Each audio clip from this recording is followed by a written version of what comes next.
Halo semuanya, pertama-tama perkenalkan nama saya Sherina Janita Cahya, saya biasa dipanggil Sherin. Saya merupakan mahasiswi aktif semester 3 program studi Hospitality dan Pariwisata Universitas Bunda Mulia. Pada kesempatan kali ini, saya ingin menjelaskan mengenai makanan khas dari Sulawesi Selatan, yaitu nasu paleko, yang tepatnya berada di Bugis. Saya akan menjelaskan mengenai asal-usul makanan tersebut, sampai dengan ada atau tidaknya mengenai akulturasi kuliner dari masakan tersebut.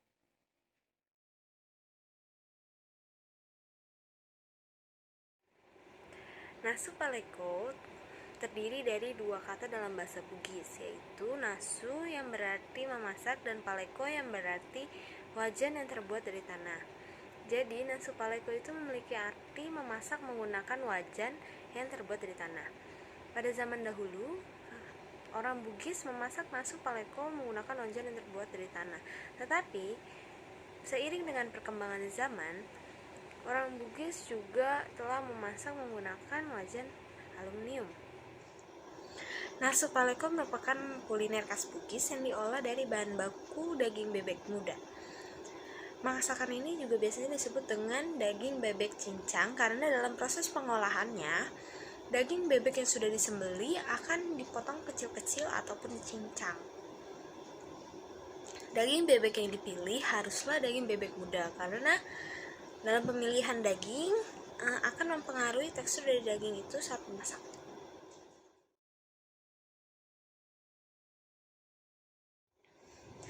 Nasu paleko bisa berada di Bugis karena pada zaman dahulu orang Bugis secara turun-temurun beternak ataupun memelihara bebek ataupun itik.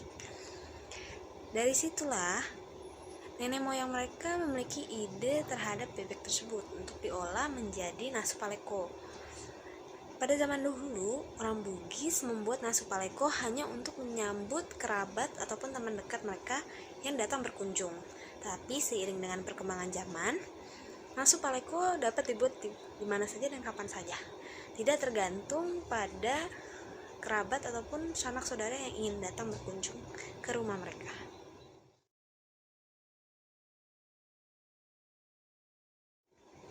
Bahan yang digunakan dalam membuat nasu paleko terdapat 1 ekor itik muda yang dipotong sebesar dadu, lalu ada 1 sendok makan merica bubuk, lalu ada 1 genggam cabai rawit merah sesuai selera, lalu ada 1,5 liter air bersih, 3 lembar daun salam kering, garam dan micin secukupnya, bawang merah dan bawang putih secukupnya, dan pacuka yang merupakan asam yang terbuat dari mangga tapi biasanya lebih enak menggunakan asam jawa. Cara membuat nasu paleko yaitu dengan cara pertama-tama cincang itik terlebih dahulu, lalu pisahkan dengan kulitnya.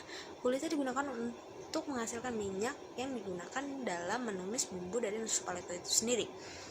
Lalu yang kedua, haluskan bumbu seperti bawang merah, bawang putih, cabai merah, lada, dan juga garam.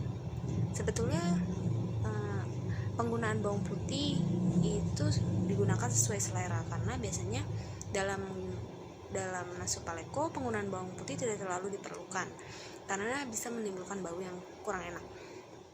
Langkah selanjutnya yaitu larutkan pacuka ataupun asam jawa dengan sedikit air, lalu masukkan ke dalam wadah yang berisi itik yang dimaksudkan agar menghilangkan bau amis dari itik tersebut dan juga memberikan rasa asam pada itik tersebut. Kemudian, tumis bumbu menggunakan kulit dari itik tersebut. Setelah bumbu yang dirasa sudah harum, maka masukkan itik yang telah direndam dengan pacuka tersebut, lalu masukkan air, aduk hingga rata. Bisa juga tambahkan cabai lagi, itu sesuai selera. Lalu tunggu hingga bumbu meresap dan mengering. Setelah itu tiriskan dan angkat. Rumah makan yang menyediakan nasu paleko terdapat di rumah makan Seafood Resto and Cafe, Jalan Ahmad Yani di belakang kantor gubernur, Pertigaan Sugiono, Kota Palu. Nasu paleko dapat dibuat sendiri di rumah karena bahan-bahan yang digunakan tidak terlalu sulit untuk dicari. Bahan-bahan yang digunakan terdapat di swalayan ataupun pasar tradisional sehingga mudah untuk ditemukan. Selain itu, cara memasaknya tidak terlalu sulit sehingga bisa dimasak di rumah masing-masing.